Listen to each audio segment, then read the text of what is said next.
Hello from home. This is Corey, and this is the O The Anthem podcast. This episode of the podcast is brought to you by Corona, miles away from ordinary, and Corona Light, in case you only want to stay home for a couple of days and not a couple of weeks. Thank you guys for joining us for the episode 310 of the O The Anthem podcast. Coming to you, as always, not especially under quarantine, but, you know, especially Under normal quarantine. circumstances as well.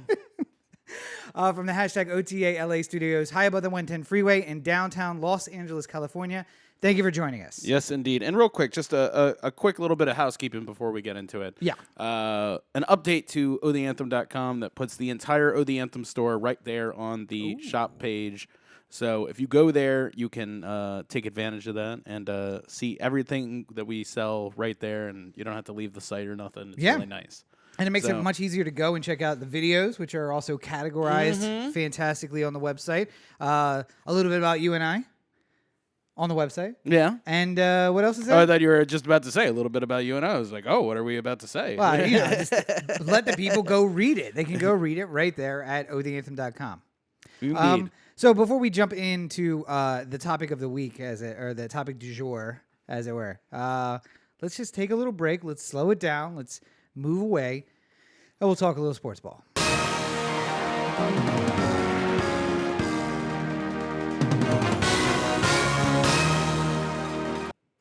And by move away, let's not talk about sports ball because there's no sports anymore. Oh, well, yes. I mean, it'd be great if we could be talking about, the NBA or the NHL or spring training baseball. Oh, there we go. Okay, there's something I care about. All right, fine. Yes. But unfortunately, none of those things are around anymore. Yes. So we don't have those things to look upon. Even the NCAA canceled their tournament.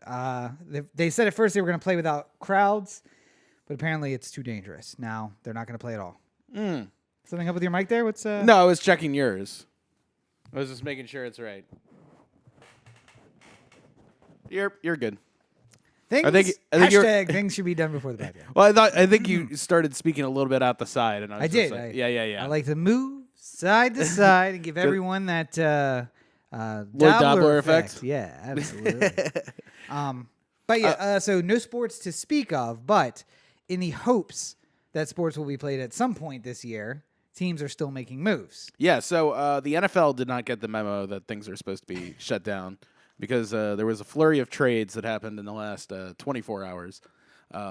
First of all, the first one that came across the blocks was Calais Campbell, one of the best defensive ends in football, being traded from the Jacksonville Jaguars to the Baltimore Ravens. The cost, everyone settle yourselves, a 5th-round draft pick. Now, you may say to yourself, that sounds like some amazing maneuvering by DaCosta and the Ravens front office. But it gets better.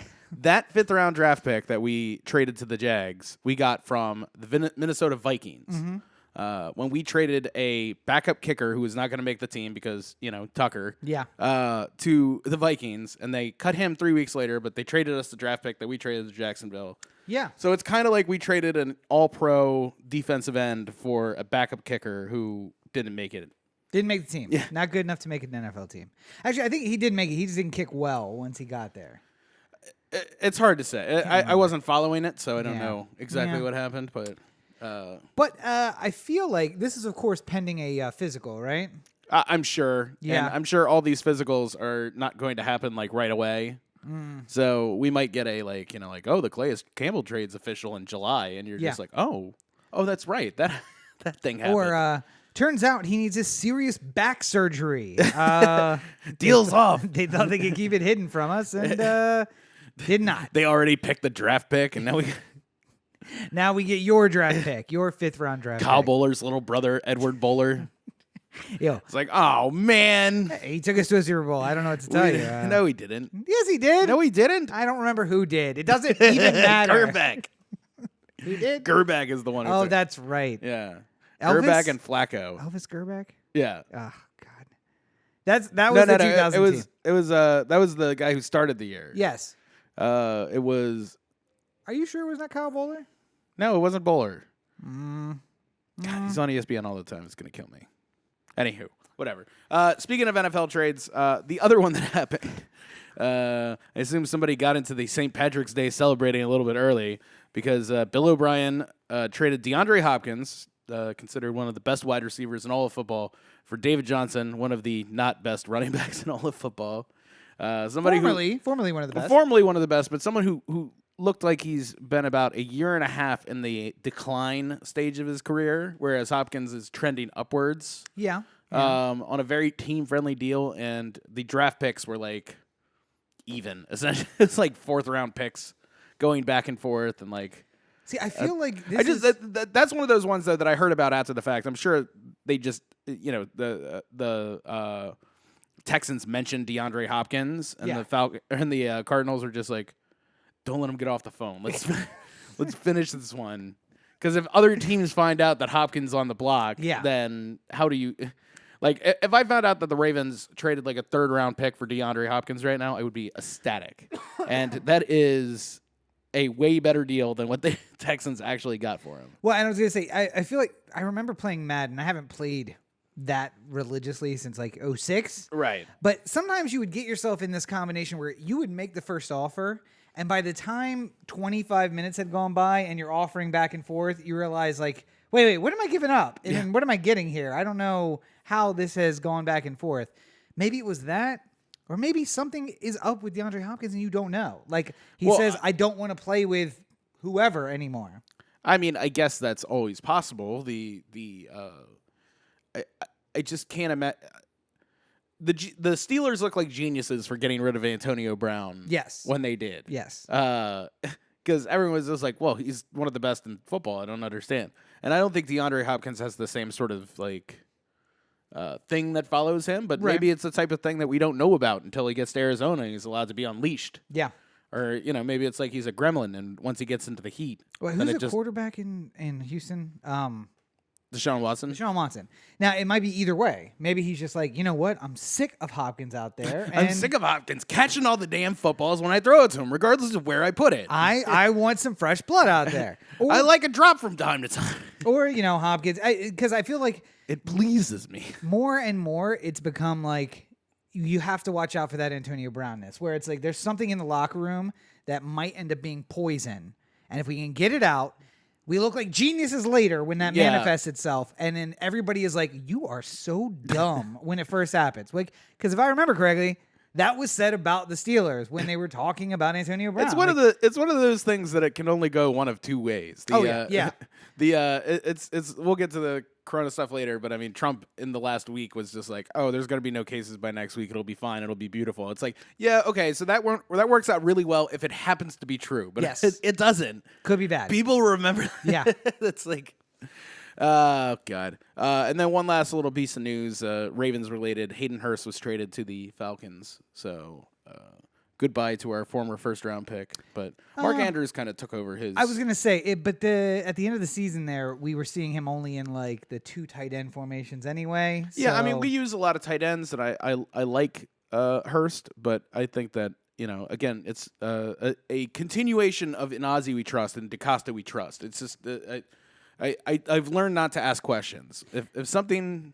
The cognitive dissonance of you, of like talking shit about the Houston, but Houston, Texas, you're like, this doesn't make any sense to me, but I trust the GM. It's a proven track record of if I was a Texans fan, I would not be happy if there was a thing that came across the crawlers like Houston Texans just made a trade. I'd just be like, oh fuck, what the hell?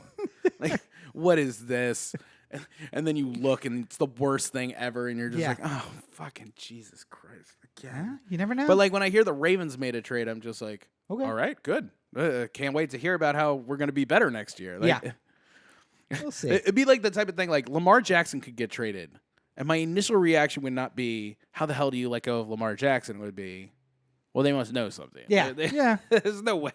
There's no way they just give up on him. Yeah, do you know what another word for that is called? What? Cognitive dissonance. It's trust. Yes. It's called trust. Yes.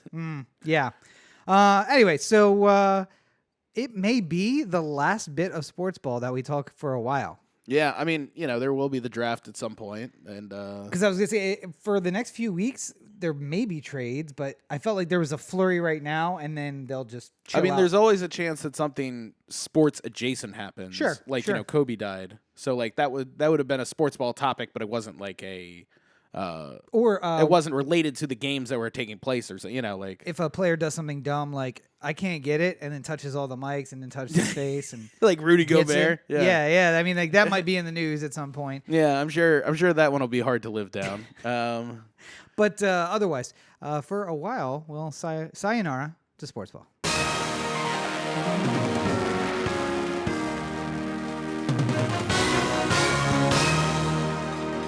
Now hold off for me, Corey, because we're gonna get to for your consideration. I got to get to that splash. We would have it, except for we've all been quarantined, so there's yet another person using Corona as an excuse for not doing well, their work. before that, it was the fact that there were actors in Mexico, and then once all the actors were conveniently located back in the States, there were emergency medical procedures that happened. And I was going to say, actually, our best out to adjacently friend of the show, Katya. Get well soon. And, of course, I joke, but, as soon as you're well enough to act, you should come and do the for your considerations, splash for us like you promised to. It'd be very nice. That would be good. But get well soon. I hope you feel better. But again, whenever you have a chance. I'm not rushing you, but just saying. We've been going a couple weeks without this drop. I can't believe this only happened a week ago news. This whole time period in which we've been doing the podcast has exploded in the amount of times where I say that happened a fucking week ago. Like, I would honestly say it was. I think somewhere around the election in 2016 is where the fulcrum point happened. Yeah. There's so much. But happens. I remember there were early times where we would be trying to piece together what we're going to talk about on the podcast. It's like, oh, maybe we'll do some sort of theme week where it's we'll talk about Eastern Maryland versus East versus West. That one of our first episodes where we're just like, well, there's nothing to talk about, so let's just do this. Mm-hmm. It seems like Harvey Weinstein got sentenced 100 years ago. Yeah. He should be getting out now. Was it not 23 years ago when this happened? No. In fact, it was 6 days ago. Jesus Christ. Weinstein finally sentenced. He is going to go to Rikers now after a brief stint in Bellevue. But he won't stay at Rikers. I keep telling people this. He's not going to stay at Rikers. He's going to go to Sing Sing. He'll be outside the city. You can't stay long-term at Rikers. It's real stabby in there. Well, it's also a temporary spot for most, isn't it? Yeah, if you're seeking medical care, that's one of the reasons you would come down there. Because it's close to the hospitals. And you know what? Well, I mean, there's the because I'm not 100% on this one, so you can here we go. Yeah. Fill in the details. But once you get sentenced, assuming you went right to jail and not to hospital and then jail. Yes. But assuming you went right to jail, you don't go to the jail you'll stay in. You go to a processing jail for some period of time. In New York, you go to Rikers. It's okay. So now we're gonna figure out the DOP figures out where they're gonna send you long term. Now, if you are, a poor black kid from the Bronx, they're gonna send you as far upstate as possible, Niagara or Albany or somewhere where it makes it difficult for people to come find you and see you. Difficult because it's a lot of a distance, and difficult because they can't pronounce the name of the town that you're actually going to. I'm trying to remember some of those SUNY schools that are always just like, SUNY what? Where are you from? Okay, all right. SUNY what? Yes. And you're just like, how many consonants in a row is that? Indian word for stupid white man pay for mud flat. But because he is Harvey Weinstein, he's going to end up going to Sing Sing probably, which is just up the river from New York City. So, well, I mean, I think there's still the chance. Perhaps Corona again has put some delays in this, but LA is going to charge him at some point, right? I mean, no. You don't think so? You think they're just going to 23 years is a death sentence. They're going to let that sleeping dog lie? Yep. Because here's the thing: if he appeals, and then he is in. Up for charges in L.A. Technically, any bail that's granted in the L.A. case would be controlling at that point. However, if they leave him in New York and he appeals, he stays in jail. Okay. So maybe wait till the appeal process is done, and then maybe if there's some reason to, you could charge him? Yeah, but I mean, by that time, it'll be 4 or 5 years. I mean, is there a statute of limitations that we're dealing with in the L.A. stuff? As long as he's been charged, no. Okay, so Yeah, so it should be fine. And again, it's just like on the shelf in case. yeah. And why would you, like, again, you're paying to bring him across country now. Now he's a ward of the state. So Yeah. it's like, let's fly him across country. We can't put him just on any airliner because it's like, oh, it's Harvey and also, Corona. Although, again, if there was a person who really should get it, just saying. But Heart no. procedure, the whole nine. It's just I just think you leave him where he is, and 23 years is basically a death sentence for him. So he'll be in there, even if he gets out like with good behavior at. I wonder if New 40% of the York's time. one of those states. Like I know that Massachusetts had this law on the books for a while, where if you die in the process of your appeal, the conviction is thrown out. The what's his name? Just loophole. The Aaron Hernandez. Aaron Hernandez loophole. Yeah, no, that's not even the law in Massachusetts anymore. Oh, I know. I know that changed in Massachusetts. I'm just saying, like, I knew there was like 3 or 4 states that had that kind of law, and it never comes up. It's Well, I like think- the type of thing that like I think it goes all back of- to like English law. All of them have actually changed it. I think the Aaron Hernandez thing brought Light to it. Yeah, and they were just like, yeah, we have this too. We should probably do something about that before we're embarrassed by it. And I will say, Like it just gets to the same exact situation happens in Connecticut instead. It's just like, Harvey did we ever Weinstein. change that law? It's just like, oh oopsie. shit. Although apparently it's okay to change the law after someone's convicted, and then after they die, say the law doesn't apply to them, which by my count is what we call ex post facto. But apparently it doesn't matter if it's Aaron Hernandez. So. It's one of those ones like, do you really want to be the lawyer going into court arguing this? Like, do you want to be guy like, yes, Aaron Hernandez was an awful person. Yes, he was found guilty in a court of law, but he had an appeal pending. Yeah, and when it comes down to it, we shouldn't apply the law now. We should apply the law that happened that he was understandably living under. And, Yeah, the whole point is he died with it still a law. the whole point is I can't say, all right, you know what? We're gonna make cigarettes. Oh, okay. I should say we say we're gonna make cigarettes illegal and we're gonna make smoking illegal starting in a month, and that gives Corey a month to quit smoking. Yeah, However, if I said, hey, or buy all the cigarettes. smoking itself is illegal, so if somebody sees you smoking, you're breaking the law. Just put up a little curtain. Oh, I A see. little Yes. smoker's curtain. Quarantine yourself. But no, if Just see like a cousin it looking thing walking around the with me. fire or like smoke coming out of it, out of a chimney. It's me like on a scooter smoking with a little. But and then so that would be a good way to have a law. A bad way to have a law would be like, hey, tomorrow smoking illegal, because now Corey's got to make tough choices. The thing Not only that, but it ends with situations like what happened in O'Hare, where fucking everyone tried to come back into the country at the same exact time, and nobody was prepared for that. yeah, we're gonna check everybody's temperature at customs. It's gonna be a 9-hour line. Enjoy. Thanks. Go ahead and stand here with 50,000 other people. Which, We'll by get the to way, you when we get to you. if one of them has corona, there's a good chance a lot of them do Yeah. now. So thanks, U.S. Customs. You're real on top of that. But sorry, the bad way to pass a law is it's effective today. The way we should not pass a law is to say, okay, we're going to make smoking illegal a month ago. And you know what? I saw you smoking last week, so now I'm going to charge you with a crime that wasn't a crime when you did it.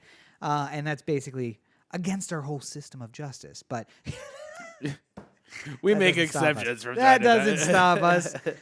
Anyway, so yeah. When we want it bad enough, we will overturn that system just for the argument.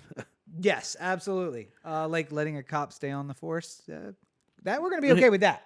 Plant drugs, can't be a witness. It's okay. Five trials. One more won't hurt. The last thing on Harvey here, in his sentencing hearing, he said he was totally confused as this feeling of thousands of men and women who are losing due process. This is not the right atmosphere in the United States of America.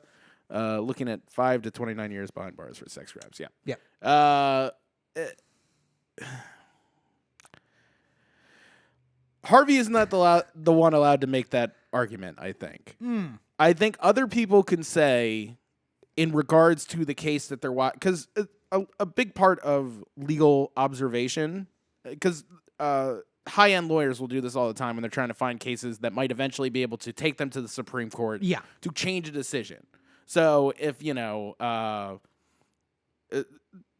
just going to create a random one. The Masters won't let women in. So you're going to sue Augusta on behalf of one woman who was good enough to make it to the Masters but was not invited because there's no women involved. Sure. And that's the type of case that like somebody will look for and say like there's a hole in the justice system that I can fill with this case and I can move it through and like Rosa Parks. Yeah. So a week before Rosa Parks got arrested, there was a 15-year-old single mother who got arrested for not getting up on the bus.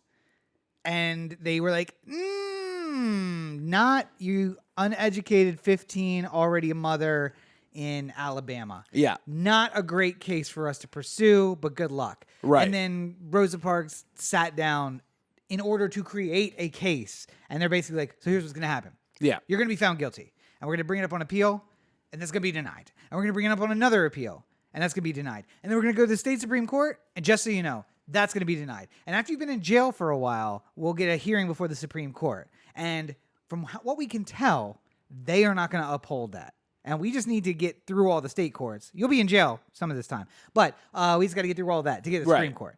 And so it's better to look for a case that already fits than to tell a older lady to go to jail for I think 40 days or whatever she was sentenced to. Yeah, but I mean, like that's the opposite end of sort of the legal observations that happen. Yeah, like where you can look at a trial that's happening, even if you don't know all the details that the jury may not know, and call balls and strikes to the best of your ability, and sort of see how the scales of justice are holding up to what is going on.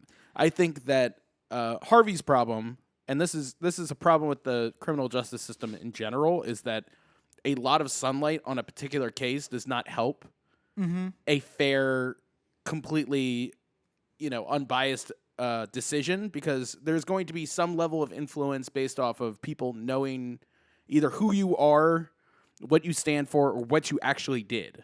There wasn't any way to get a jury who didn't know that OJ was involved in a double murder. Right. Like, yeah. There's no people knew about it. It's how much did they know about it, and how much were they going to let that bias them? Yeah. Any case that has cameras on it is going to be harder to be fair than one that does not. Oh, we watched Gabriel Fernandez. Yeah, and it was just like the jury selection came down to, can you put this out of your head and only decide based on the evidence in front of you? Right. And not to spoil it, but it's close. Yeah. It's close. So, yeah.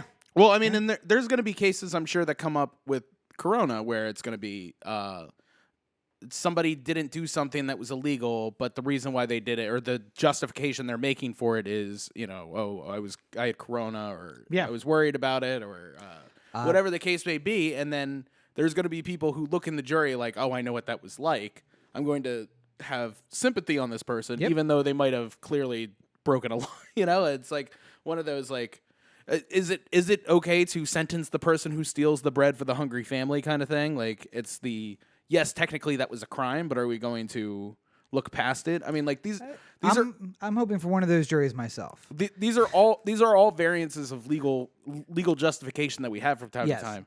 I don't know if Harvey necessarily gets to the level of this is a 1,000 people losing due process. I think this is the same out of touch white guy that we have seen so much of in the last, 4 years or so since an election in 2016, where it's just like, you know what?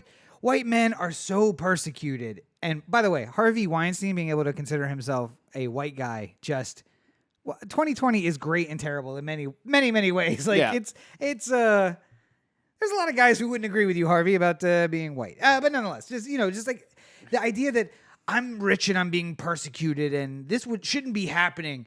I grew up in a country where money could buy you out of any trouble you had. And what happened to that America? I think, and you know what, that's the line that I feel like I've sort of gone on for most of this, which is, I think that I will argue that it is not as just for Harvey going into his case because of all the sunlight that was put on his story and what he had done and all the various accusers and stuff like that hurt him going in.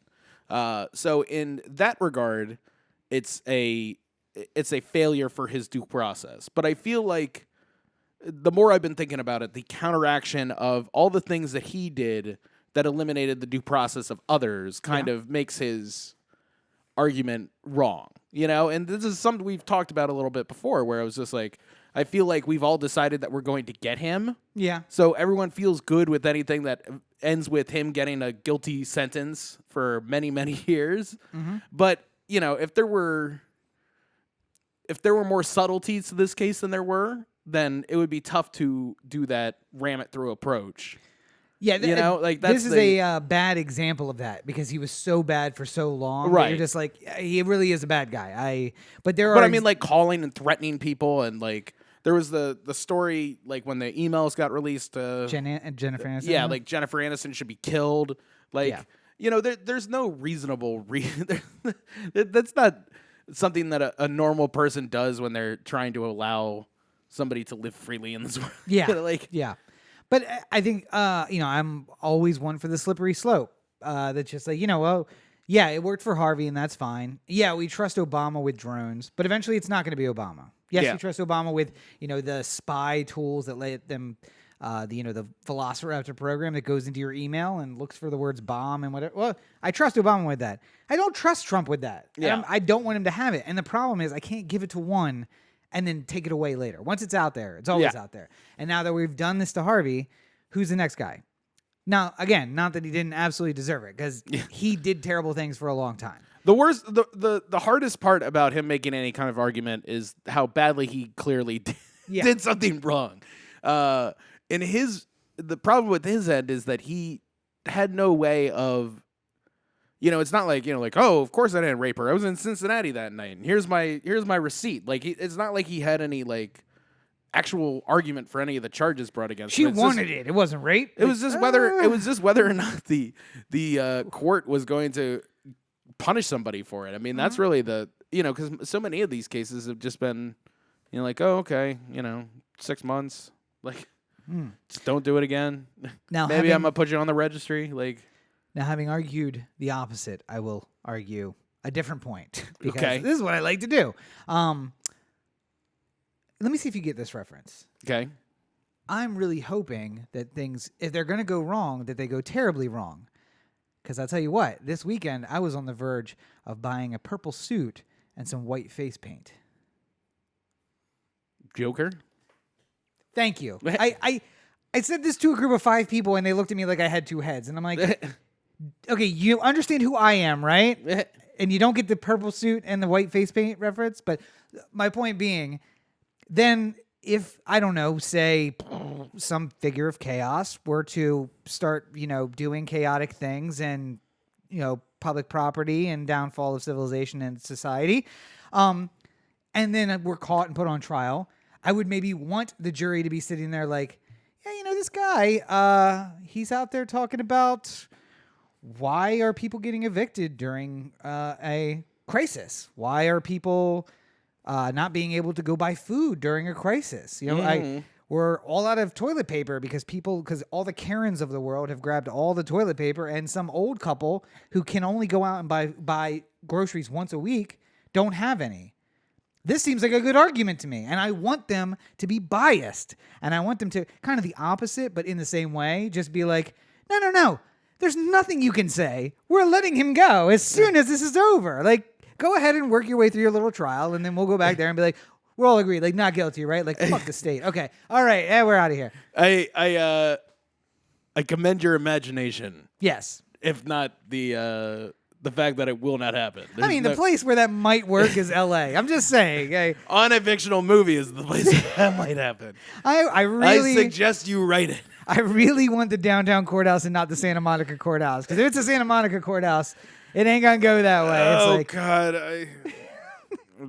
I have jury duty. And that's right. Me. Yeah. This week? I shouldn't say anything more. Are you going every day? No. No. Are you on a trial? Mm-hmm. Aren't you supposed to report this week? Yeah. Did you? No. Oh, why? Because I keep checking in. They keep saying, like, you're not needed tomorrow. Oh, I think it's shut down. I don't think there is any. Good. Oh, look at the lucky guy. If I get through the week. And Corona's coming up roses for somebody. And, I start to ask myself, it seems like it came on really quickly there, just in a convenient time for Corey. Yeah, because that's all I was trying to do was avoid jury duty. I may have killed 100 people, but... At least I didn't have to go to the courthouse. I have to go to jury duty. But I guess that's enough for Harvey, which brings us, of course, to... Oh, wait, no, we did have one more story. Yeah. Well, I mean... it's related, I guess, right? Yeah, so obviously Hollywood, like many businesses, has been dramatically affected by quarantines and, social distancing and things of the sort. One of the ways in which it has definitely affected Hollywood... I'll tell you one is that nobody's working. So someone like me just sitting like waiting for this whole thing to pass so I can, go to a job again. Don't they understand you got a Splenda baby to take care of? You need work. Just going to be doing little tiny kernels of Splenda here for a while. Got to make it last. The other side is that this is the time of year where projects start to become real in a lot of senses. One of them is pilot season, where people make one episode of a TV show and then executives watch them all and decide on which ones are going to go onto the airs later. That is pretty much gone because of Corona. Yeah. And may never come back. Like, it's just one of those antiquated things that once it's gone, it just may never come back. We had been talking about, I think, for a couple of years now, the Amazon model of, like, we're going to make one of a bunch of things, but there's no real set schedule. It's not like it all happens in the spring. It's just like, oh, hey, we have 5 really good scripts. We can only really take 2 to series. So let's let them make one of each of them, and then we'll make a 10-episode series instead of a 12, and let everybody vote.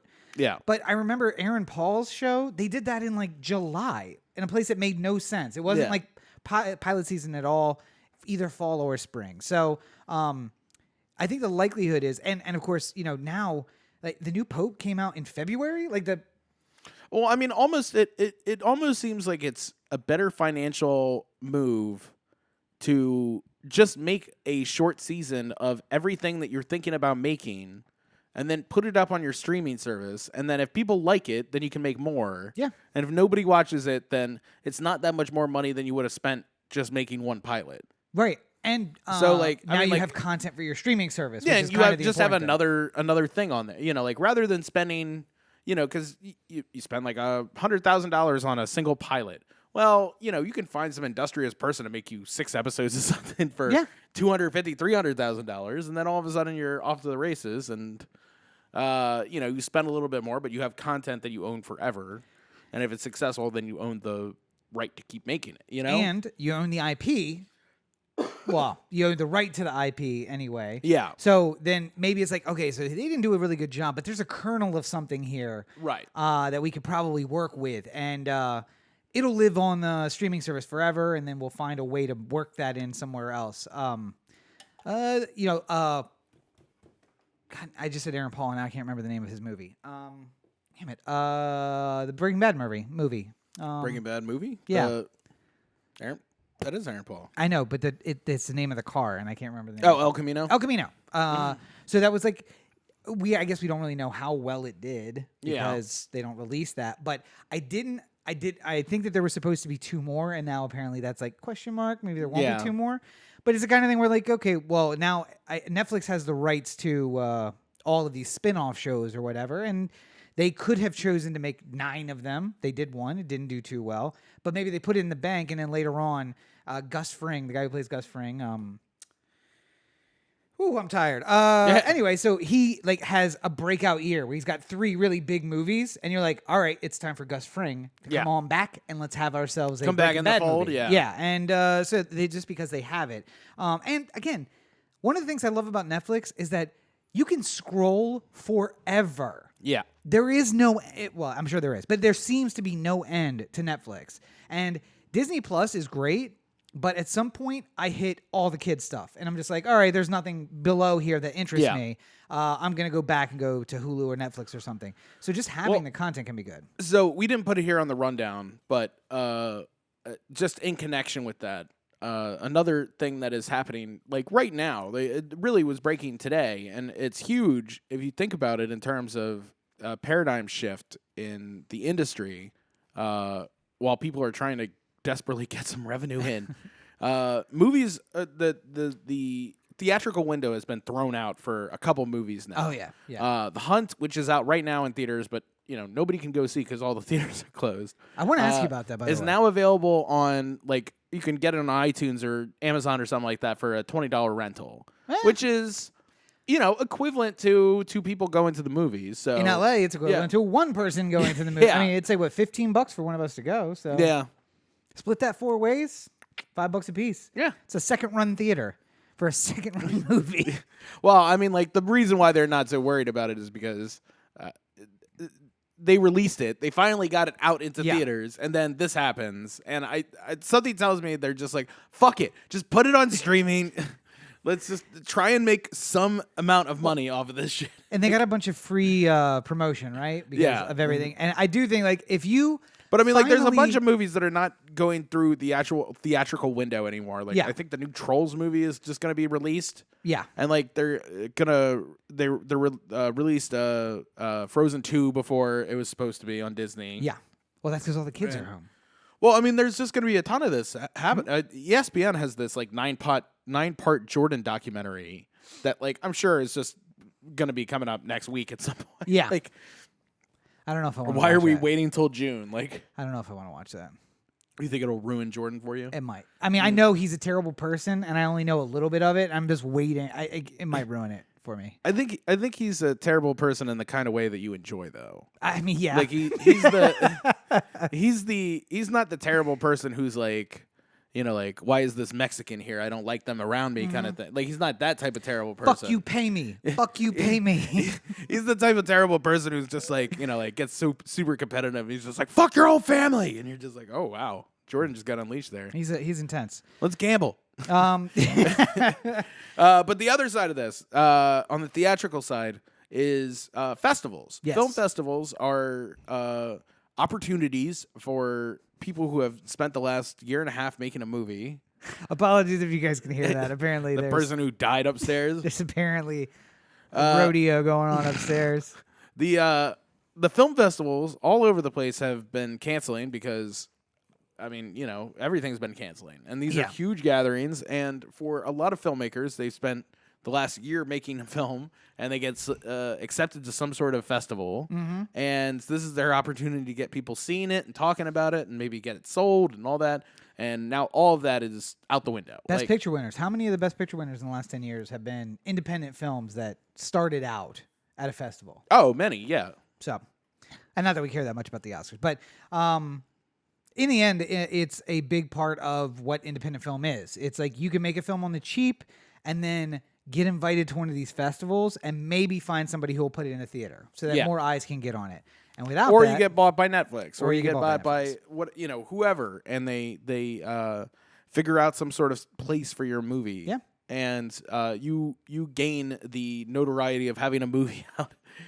If it's just sitting on a shelf unwatched by anyone, it doesn't serve a purpose to anyone. Or on YouTube. Yeah. But the good news is that Stage 32, which is, by the way, I mentioned this to somebody today. Nobody knows who Stage 32 is. No. It's literally just an industry thing. But that might be good for people who are doing these films. Stage 32. I wonder how much of an industry thing, though, too. Because, I never hear it on set. I never hear anyone go hey, find me on Stage 32. Well, I think it's the thing where, it's not like so I was going to say it's like Facebook, but it's not because I don't interact with anybody there. I get notice of events there. Mm-hmm. But every time I've gone to a Stage 32 event, there's been people there. So yeah. And I'm not. This isn't me trying to make fun of Stage 32 or anything like that. I think it's a great site. I've been on it for a long time. I think that the writing that people do for it is very good, and they have classes. And I think it's a great. I think it's just filled with a lot of people who are getting ready to start in the film industry. Yeah, and they don't have anywhere else where they feel like they can go, and it's the Wikipedia and the Meetup of the film industry. A little bit, yeah. I mean, learn the basics of something, but not because expertise. like before Facebook groups came along, there wasn't really a way to like figure out the people on Facebook who were into the same thing you were. So now there's groups where you can be on Facebook, and I just see them all the time where people are just like, if someone knows Tom Cruise, I have a great role for him in my movie. I can offer him $200 a day. Somebody get back to me. Yeah. And you're like reading it, and you're just like, you're hopeless, sir. Yeah. You have no idea how this works. And I feel bad for you, and I think this movie is going to be awful. But at the same time, I don't want to be the person who like gets in the comments and be like, fuck you, die. Like, because I've also been completely unaware at the beginning too, and I didn't know how it worked. Yeah. And like we had conversations where it was just like, oh, it's gonna be so great when we get Leonardo DiCaprio, Brad Pitt, and Margot Robbie in this movie. How would that ever happen? You know, like well, I mean, maybe. Tarantino did it. How can you lock Aren't in you all as good three as of those Tarantino? people? Yeah. Come on. But I'm saying, like, you know, I think Stage 32, not to any detriment of itself, is filled with a lot of people who are very early to the process of becoming filmmakers. Yeah. And that is it kind of is good and bad, you know? Well, maybe this is a good move for them too then, because they are going to put out the entire South by Southwest lineup on the website for people to come and check out. I don't know if it's going to be paid. It probably is going to be a paywall, but that will attract industry eyes to their website. Well, I think they were talking about having an actual screening at a theater too here in LA. Not anymore. At a later time, but I don't think that's going to happen. But I was going to ask you about that too. So, like, Glendale is not part of LA. Right. Burbank is not part of LA. Right. So those theaters are still open theoretically. I mean, theoretically, I guess. I don't know what they... Because, I mean, the problem is that, you know, LA County calls it, I think. No, it's so... Is it City of LA? The city is the one who... The mayor closed all the theaters and the bars. Oh, okay. LA County is still saying no gatherings greater than 50, and the bars or restaurants have to do half occupancy. Like, so it's this weird mixed bag. I imagine by the time you actually go to look for a movie, Let's go tonight. It's not going to be available anymore. Probably because not, no. It's like Regal completely closed up operations. Yeah. Landmark, a couple others, I think. I will drive to Orange County to go to an AMC. Orange County will not be better for this. What are you talking about? I will drive to San Francisco. I'm sure there's no cases up there. Orange County, that's where all the rich people live. They don't get sick. Come on, it's fine. Well, they do when Devin Nunes gets talking about going to... telling people to come out? Yeah. Come out to my event. We're out at the bar today. Well, no, it wasn't even that. It was... to me, the whole thing with... what bothers me so much, now we're into the coronavirus talk. What bothers me so much is that nobody has the foresight of what could possibly go wrong next week. Mm-hmm. I don't, on the podcast, make a concerted effort to predict what's going to happen in the next week. Because, number one, it never looks good. No. Even if you're mostly right. Like, people are still going to find that one part of it you were wrong on 1%. and call you on that shit. Yep. But and, you know, if you're calling something like, oh, the election's next week, who do I think will win? That's a little bit of a different thing than what we're talking about here. Joe but, Biden, like, by the way. Trump was having statements saying, you know, like a week ago, like, oh, we're handling this flawlessly. There's 15 cases, like, in this place. And I imagine next week they're going to be 7. And the week after that, it'll be 0. As soon as they get warm, the virus is going to go away and everything like that. Listen, if he had been able to quash all of the testing, I'm really great at this science stuff. Like, if he had kept all the tests away from people, then you're right. He would have been like, no new tests, we're good. As the virus spread and killed people. So, but I mean, like, the real problem here, I think, was that for the early days of Corona in the U.S., there was still this division that was going on between, like, you know, I would talk to people who had right-leaning philosophies, and they would say, like, you know, like, oh, it's just bullshit, and this the media going crazy like they do. And I'm just like, at the beginning, it felt very like, You know, like when there's a hurricane about to hit Miami in like 10 days, and we have live CNN coverage of the 10 days leading up to the hurricane hitting. It's bright and sunny. It's bright and sunny, and there's a guy with a yeah. fucking raincoat on, like on Miami Beach, just like. People are terrified here, and there's like some people sunning themselves in the background. People might be asked to leave in as much as a week from now. Like, and like, yes, there was a problem with how the media handled it originally, because I felt like it felt very hysteria for hysteria's sake. Yes. And then when other things started happening where like people were buying out toilet paper and stuff like that, I'm just like, this is more hysteria for hysteria. This is people like who sit at home and watch TV all day, and all they hear is coronavirus, coronavirus, coronavirus, and then they're just like, holy shit, I got to get all my food because I'm never going to be able to eat again. Like milk and bread, milk and bread. And it can hopefully not be like this, but we have to behave in a civil society, and we have to for the love of God, stop making Trump had a press conference today where he looked like he was a deflated balloon. Somebody came up to him and he's just like, cut the shit, because you can't go up there and say I've been doing everything flawlessly, because it has gotten significantly worse in the last week. Yeah. And the reason why it has is because everyone's been trying to follow your lead a little bit here. It's been bad. And bad it's advice. been bad. Yeah. And finally, states and cities and localities and corporations had to decide on their own whether or not they were doing this sort of thing. Like, the NBA suspending its season isn't something that it wanted to do. It would have preferred to do anything but that. But it did that on its own without any, like, there wasn't even a thought. It just happened one day. There were games on the schedule, and then all of a sudden they stopped. Like, there was a discussion about hazmat suits. Could they play? Could they play in hazmat suits? Like, it would be a deterrent, yes, but everyone would be deterred equally. It would cut down on the between the leg crossovers for sure. Yes, yeah, and the dunks, because it's hard to get that the visor up to your head where you can't see where the rim is. We'd have to sew the names and numbers on everybody's hazmat suit. I think that ruins the hazmat suit. Also, by the way, nobody. We have to put a beard on James Harden's hazmat suit. The NBA is the NBA because it's the NBA, and if everyone was wearing hazmat suits, it'd basically be the all-white NBA of the 50s, and nobody wants to watch that. It's just, all right, guys, we're going to pass it 3 times before we take a shot. Shot's got to be inside the arc, please. It's just John Stockton. It's just teams full of John Stockton just passing. Nobody wants to take a shot because they know they're not going to make it. No, but I mean, Trump was was not happy to be up there having to tell everyone bad news, especially on a day where the stock market fell 3,000 points to 20,000. By the way, again, another one. Time passing. In the fucking last week. Yeah. There was a time during the Obama administration, late in the Obama administration, where we had 20,000? No, it was early. Was it early? I don't know. I can't remember the exact date. It was 08, so that would have been the first year. It had to have been after the... Oh, so the 2012 collapse then? What? The 2012 economic collapse. You're talking about the big drop, right? Yeah, but that was 08. No, there was another one in crisis? 2012. Yeah, but it couldn't have been 08 that you got it. That he got what? Regardless.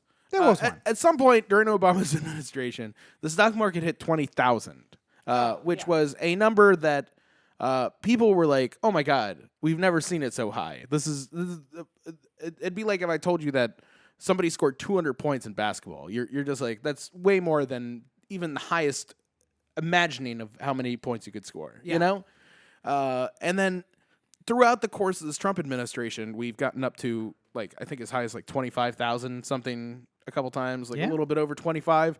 But like I talked about last week, the stock market has been exploding with huge value days where you go drop 1,000 or go, go up 1,000 like in split seconds because everything's being done on analytics and computers.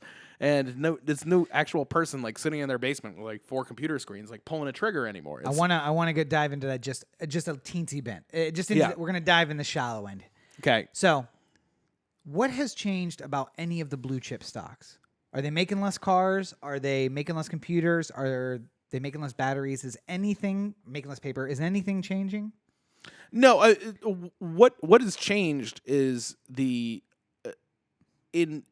the last decade, there has been a view by a lot of financial analysts, mostly on the right, for the idea that there is nothing more efficient than the ruthless CEO who will cut every single cost down as much as humanly possible, and then every single free penny that is spared after a $30 million annual CEO salary goes to the stock shareholders in the way of dividends and buybacks and stuff like that.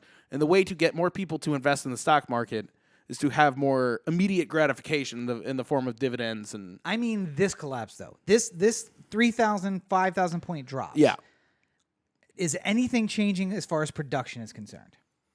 I mean, yes. I mean, in terms of future. I mean, like right now, the huge reason for this is because nobody knows what businesses are going to be able to survive this. Right. That's the whole problem here. But the business itself is capital, and it may or may not survive. What is the issue causing the market to fluctuate so greatly? It is the labor and the availability of labor and the consumer, who is essentially labor, and their ability to buy. Yeah. So what we've learned in late stage capitalism is this: labor is in fact the heart of the economy. And without labor, the whole system collapses. So I'm just saying, unions strong, maybe we take down the whole capitalist system. Let's end late stage capitalism while we can. Because another thing that I think the pandemic has, and by the way, you really killed my transition. I had this whole beep, beep, beep, beep, beep, beep. Pandemic worldwide. Coronavirus moving across the Atlantic. Anyway, but the one thing that we're seeing about from coronavirus is that essentially this system that we believe is infallible in ways and must survive. Yeah. For instance, there are places now that are just not arresting people for minor crimes because they want to keep the jails as empty as possible to stop the transmission of the virus. And the early statistics show that these places are not hotbeds of crime now. They are statistically exactly the same as they were before, only people were not getting arrested for nonsensical crimes. Which means, by the way, we could do this all the time. Well, if there's any goodness that comes from what we're going through right now, I think that there will be a lot of sun shining on the other side as far as the way that certain systems are approached and how people look at them. I disagree completely. Do you? Because Americans are dumb. And as soon as the emergency is over, we are going to go right back to where we were before. A person is smart. People are dumb, dangerous, panicky animals, and you know it. So yeah, they're willing to just do whatever it takes to get through this period, and they'll be like, yeah, you know what? No one should be evicted. No one should be evicted right now. No one needs to be living on the street. Yeah, Garcetti, find a place for people to live. All of these homeless people, we can house them somewhere. Let's go find homes for them. And then as soon as the pandemic's over, it's going to be like, yeah, why is my tax dollars going to let some bum live in a house that's been empty for 10 years? No one can buy that house while he's in it. Yeah, nobody was buying it before, jackass. It doesn't matter. Nobody's going to buy the damn house. Because you know what? I can't afford the fucking house. It's $2.5 million for 2 rooms. Goddamn LA real estate. The sun, I think, that we see on the other side of this thing is a lot of I think that we're going to see a lot of norms fall. Like things that were... we were talking about it with like the Purell on airplanes. Oh yeah. Like all of a sudden, when people want to bring their Purell on the airplane, there's this 3 ounces. This 3 ounce rule. I think we can make an exception in this case. Only for hand sanitizer and up to 12 ounces. Like wait, what? So apparently it's not so much of a thing as it was before. But I mean, like I imagine that we're going to break down a lot of these. The one I would love is LA decided today that they're not going to write any tickets. No parking tickets. No parking tickets until this whole thing is over because they don't want somebody to leave their house to have to move their car. So they're just like, we're just Mondays, not going to everybody's outside moving. Yeah, street sweeping, like everyone's out going trying to move their car to the other side of the street. They're just not going to write tickets for it. But by the way, for those in LA, they will still tow. People at my office were joking about like, I'm just going to park in the middle of the street. I'm like, they'll tow you. It's not that they won't tow you. They will not write a ticket, but they'll tow you. They will look at you sideways if you park too illegally, you know? I was gonna say, you block a hydrant, you're still getting towed. It's not Mad Max out there, although I wish it was. But by the way, speaking of that, the one impact that localities are projected to see by not enforcing minor crimes. Can you take a guess? Less prisoners, but there is something related to that. less cops. Oh no, God, more cops. Of course, more cops. A projected revenue shortfall for the year. Oh. So, and of course, I have to go to court here soon, so. Yeah. Well, maybe they'll throw that out. Well, you look very innocent, but unfortunately, we're a little bit tight in the purse string, so sorry. Can't even lower the fine for you. Apologies, Corona. We find you guilty and we charge you $3,000 in court costs. Enjoy your life. Yes. But, yeah, so they're not enforcing minor crimes, which is great. And crime isn't increasing, which is logical. But the municipalities are going to have a budget shortfall, which means they depend on the prosecution of bullshit crime in order to balance the budget. Oh, yes. Oh, yeah. I mean, you are nothing but a cash register for your local municipality. It's not, you know what? It's so much beyond that, though, too. It's because it's not even necessarily about being... Because there's a certain extent where a regular everyday citizen who gets a parking ticket every 5 to 10 years and gets a speeding ticket every 5 to 10 years is revenue for municipalities and stuff like that. But you also have to think about the outrageous waste that goes on too. Oh. Where if they decide like this Rob guy has really been a thorn in our side for too long, and we're going to take them down. Yep. And if they decide they want to get you, there's not a day that goes by where you don't commit a crime. Yeah, I mean, it's impossible. The oldest rule of society, which is if someone really wants to find you guilty of something, we all break laws every single day. There was a police officer who said, you can't drive down a street in America without breaking a law that I can pull you over for. Yep. The desire that, Rob's a thorn in my side and I'm going to take this opportunity to get him, and I'm going to spend unlimited funds in the process of doing so. Yeah. And it's not because at the end of it, we're going to find Rob guilty of racketeering and all the houses and cars and money that he has that we seized is going to be able to go towards operating budgets and stuff like that. It's just, we don't like Rob and we're going to prosecute him, and and we would literally spend as much money as we want to in the process of doing so. We're going to spend hundreds of thousands of dollars to get the hundreds of dollars that he has. But it'll hurt him a lot more than it'll hurt us. Yeah. And speaking of eroding civil liberties, San Francisco now has a 24-hour curfew as of midnight tonight, so in 3 hours or so. New York is likely to get the same in the next 48 hours, unless somehow the restaurant and bar and movie theater ban slows the rate of spread. But it's likely that they'll get a curfew. LA is likely to get a curfew in the next week or so, unless, again, these minor things are able to slow the spread. Yeah, I mean, so I know there's a lot of... our intention is not to repeat the things that you've seen over and over again from other places. I assume everyone knows to wash their hands at this point. Yeah. Which, by the way, I was going to say, a return to normalcy. How about a return to non-normalcy? Keep washing your hands, people, you dirty bitches. Do it forever now. This is all I've ever done. I worked at a restaurant for a decade. All I ever do is wash my hands for a minimum of 20 seconds in hot water. Yes. Not cold, I'm just washing it like hot water to get the germs off. I will officially know the pandemic. I mean, it doesn't have to be scalding hot. It could just be like warm water. But I'm saying like hotter than just turning on the faucet water, I'll officially know the pandemic is over the first time I see one of the dudes at my work just walk out of the bathroom, which used to happen all the goddamn time. You walk out of the stall and just right out of the bathroom, you dirty mother... No, but now there's a line. Now there's a line at the sink while we're waiting to do our straight 20 seconds. Yeah. And I see this. Yeah. Because there's a website that gives you your own song to jam out for your 20-second hand washing for. So I'm down for it. But yeah, let's keep that part of it. Maybe not the overwashing, because I think I have been overwashing a lot. Yeah, well, I mean, I think the problem is that Hear that dry skin? I feel like I'm a pretty reasonable person and don't get stuck in the hysteria too much. Yeah. And it's fine for me to stay in, and I'm committed to helping out with trying to spread the disease and stuff like that. Not spread the disease. Sorry, I pulled a Trump and I just used the wrong word.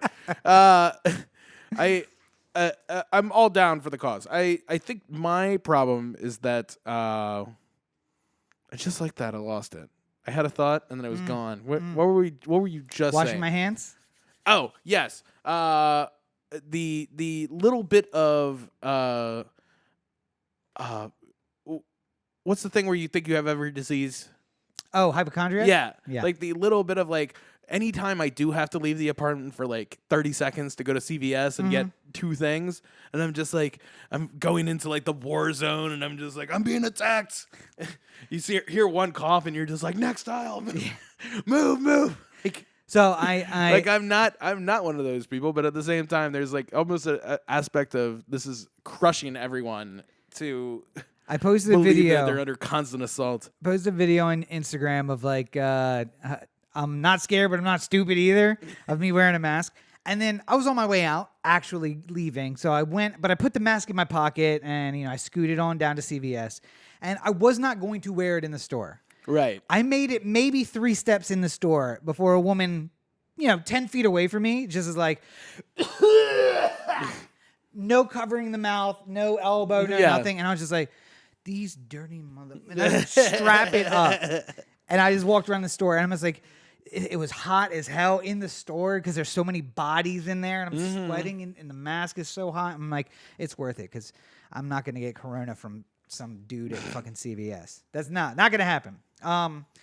But anyway, so we joke about being quarantined but there are people who like, hey, your brother, is he still in San Francisco? Yeah. Yeah, so he's going to be stuck. Yeah, he's been stuck for a while. Oh, not 24 hours though. No, but I mean, like, I think he's just sort of been staying inside. Like, they've been working from home.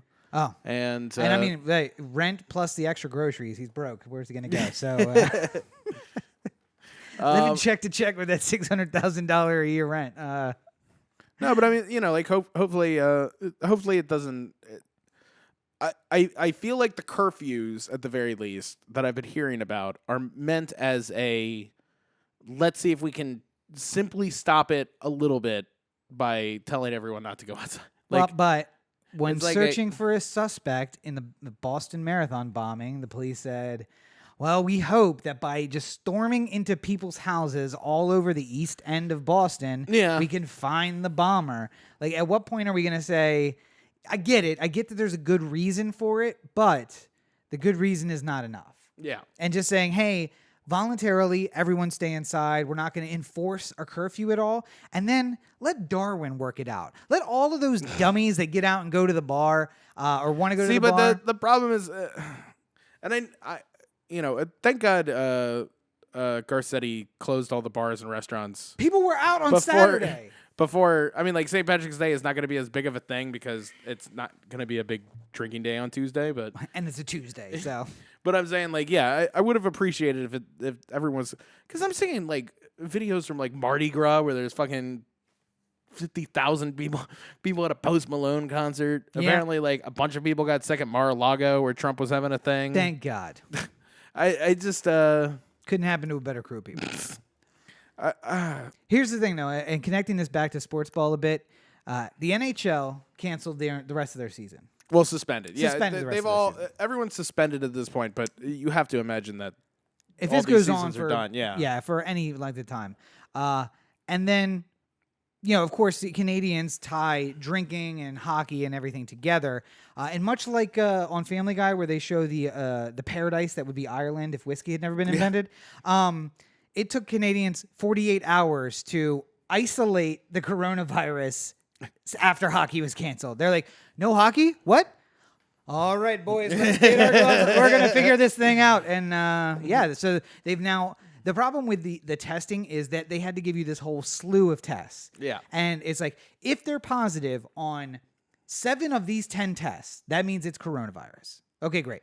Well, now we actually know what the virus actually is, and they can design, or they have now designed a test for it exactly.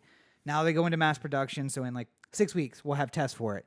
But again, 48 hours without hockey, and look what Canada has accomplished.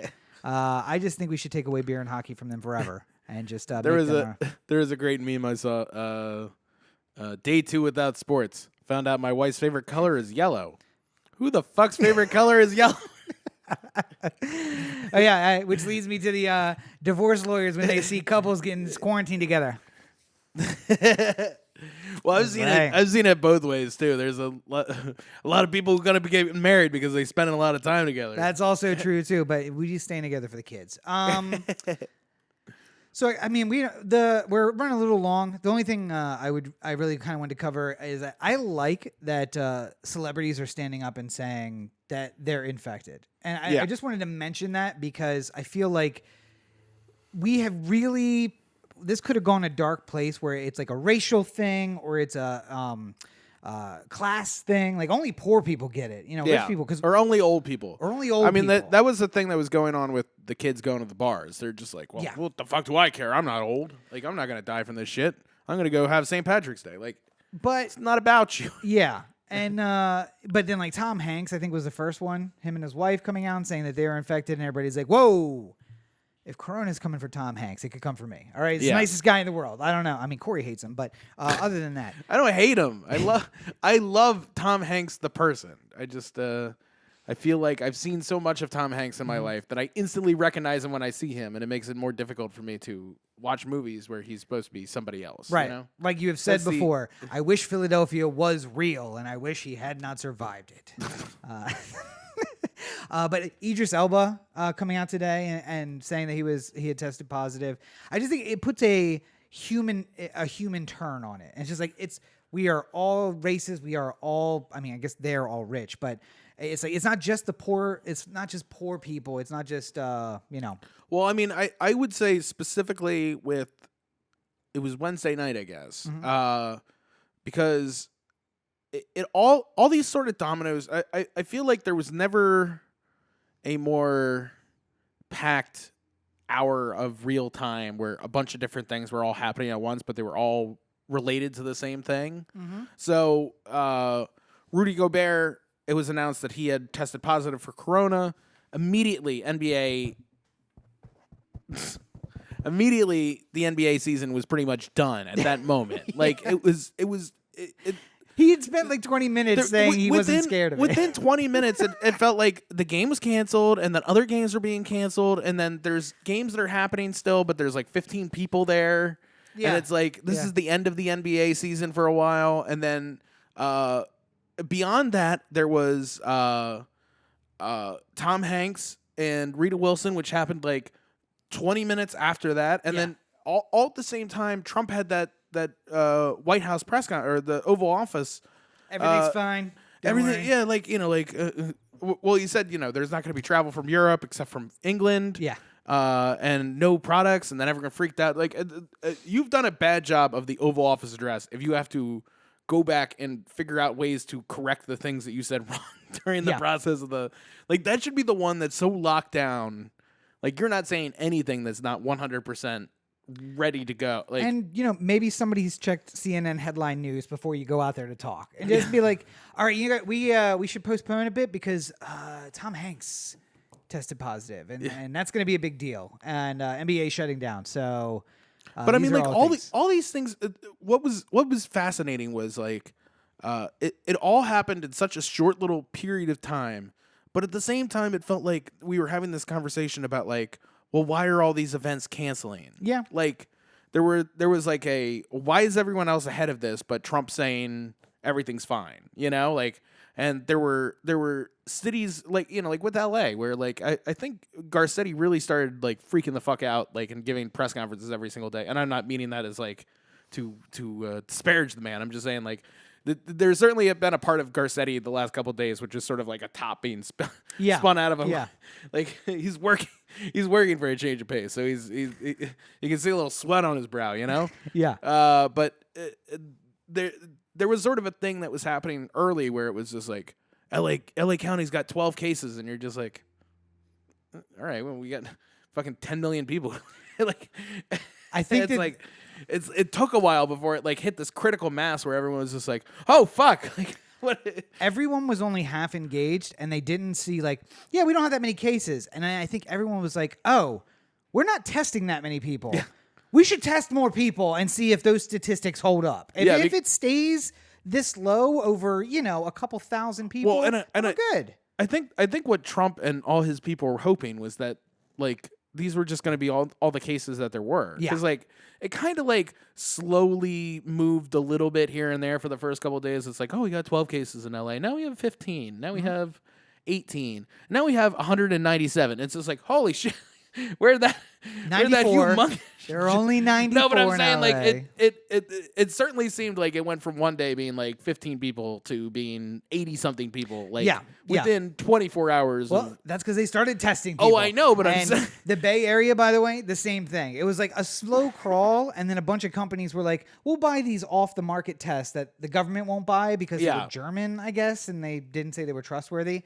And then all of a sudden, the numbers skyrocketed in 48 hours. And like, these are not new things. These are people finally getting tested. Right. And there's probably people who, because there's a lot of people who are talking about the effects of the virus on young people who are healthy. Yeah. May be so mild that you don't even necessarily think that you're sick. Like the mayor of Miami had a slight fever under 100 and some mild body aches, and he tested positive. But and he's in his mid-30s. He's like our age. Yeah. And I'm like, that's me like every day. I know the difference. I've had corona for the last 4 years and I didn't even know it. No, but I'm saying like, we could be locked in for 2 weeks and I have corona and I don't know it, and then I leave and then I give it to somebody, and how the fuck was I supposed to know? After 2 weeks you would have worked it worked its way out. Oh, I know. But I was just saying, making the point that yes.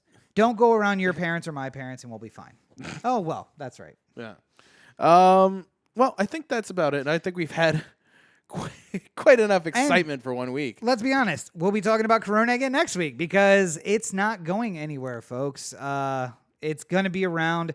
Yes, there was a chance that if we had acted like Italy at the beginning or South Korea at the beginning. By the way, have you seen the South Korea story? With the drive-through testing and the... Well, no. But before, why they started doing that. No. They had it 100% contained. One person screwed that up.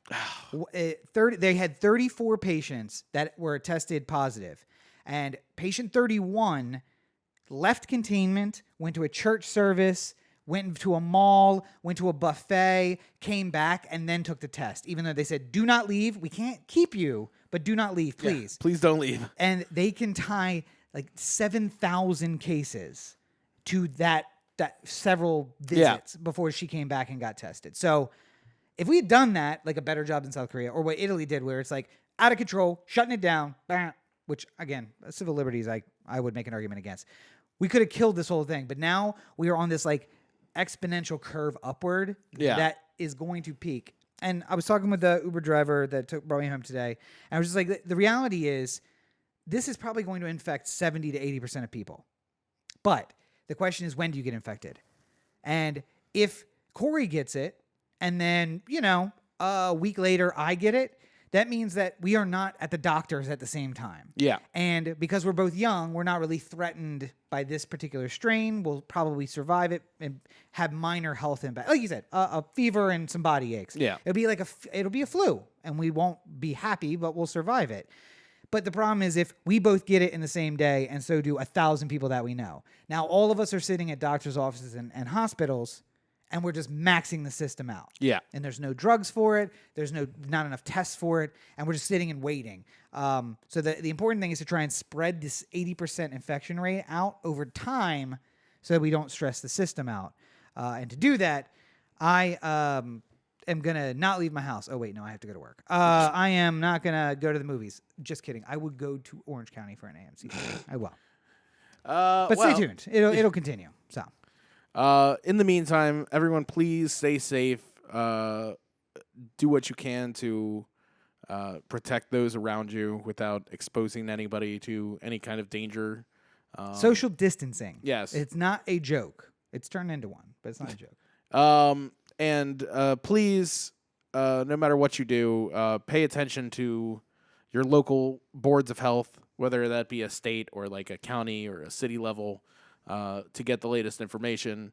Because if anything was proven in this last week, the federal government being slow, the presidency for sure, to be so slow to react to this has caused it to get a lot worse. So you always want to add great informational sites to your bookmarks. CDC, LA Department of County Department of Health for us. Mm-hmm. Is there any other websites you might want to add? I mean, state of California. Right? Yeah. Anything else? But I mean, like, for people in Maryland, the Maryland Department of Health. Yeah. And most importantly, I think if there was any place that you want to go to get all the latest information, yes, it's OTheAnthem.com. Core to OTheAnthem.com. O The Anthem on Facebook, Twitter, Instagram, and the listener line 443-219-7595. What's the number again? 443-219-7595. And you can find more of me on my website, CoreyBakerFilmmaker.com. Facebook.com/Corey Baker Film, at LegendCB5 on Twitter, Instagram, Snapchat. No movie review in the books right now, and I don't know when the next time I'll be able to actually go to the physical theater to see another movie is, but I will do something here shortly to help pass the time, and hopefully you enjoy that when it comes. And you can find more of me out in public, which is why I got my mask taken care of. I just realized shirt's black, background's black, mask is black. Yeah. I got black block on right now. This is what's going on. And it's not making the most ideal audio. You can't hear me very well? Well, it sounds like you're talking through a mask. I'd like to take the mask off, but you've been coughing a bit through this podcast, and I got to take care of myself, Corey. I was born in darkness. I was born in darkness, molded by it. I didn't even see the light until I was a man. Anyway, you can find more of me and fantastic stuff just like that at Robert N. Cheek on all your social networks. RobertNCheek.com is down for the time being. I'm rewriting the entire thing on Dreamweaver because I got time to teach myself Dreamweaver. Teach yourself code. And then build a website. That's what I do.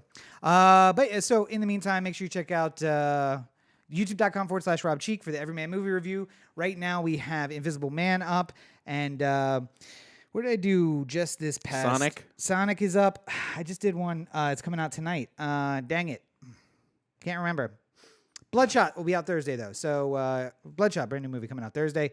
So make sure you check out youtube.com/Rob Cheek for that. And, of course, you can find on my Amazon authors page, you can search for me on Amazon, Robert N. Cheek, and find links to all the books. Buy those books. Thank you. And I think that's basically everything. Oh, we have I got a new track coming out. It's going to be my first track. It'll be on SoundCloud, hopefully later tonight. So later tonight or tomorrow, look for that. The super hot fire on SoundCloud. Well, if you're wondering why your ears are bleeding too, that's the reason. That's the reason why. It has nothing to do with Corona. It's Rob has released a new track, and it is not what they call a slap-worthy offense. It's so I tried to record it last night, and then the recorder recorded nothing on the SD card, and Corey was like, maybe that's the signal. Maybe the recorder was like, nah, maybe you shouldn't release this. This is not great. Rob finishes. He looks at the recorder. It literally shot itself in the face. And to that I say, I have auto-tune, so meh. Anyway. I think we've done good here today. We've done something. I don't know if it's good. But as always, you're listening to the O The Anthem podcast, part of the O The Anthem digital network. For Corey, this is Rob. Have a great week, everybody. And please stay safe and stay indoors and keep your social distance. Yes, indeed. And go to OTheAnthem.com if you're looking for something to pass the time. Got nothing but time on your hands. Yeah, go through the history. How much Instagram can one person watch? I don't know. How much content do we have on YouTube? 300 hours. It's a long time, folks. That's 2 full weeks of content. OTheanthem.com.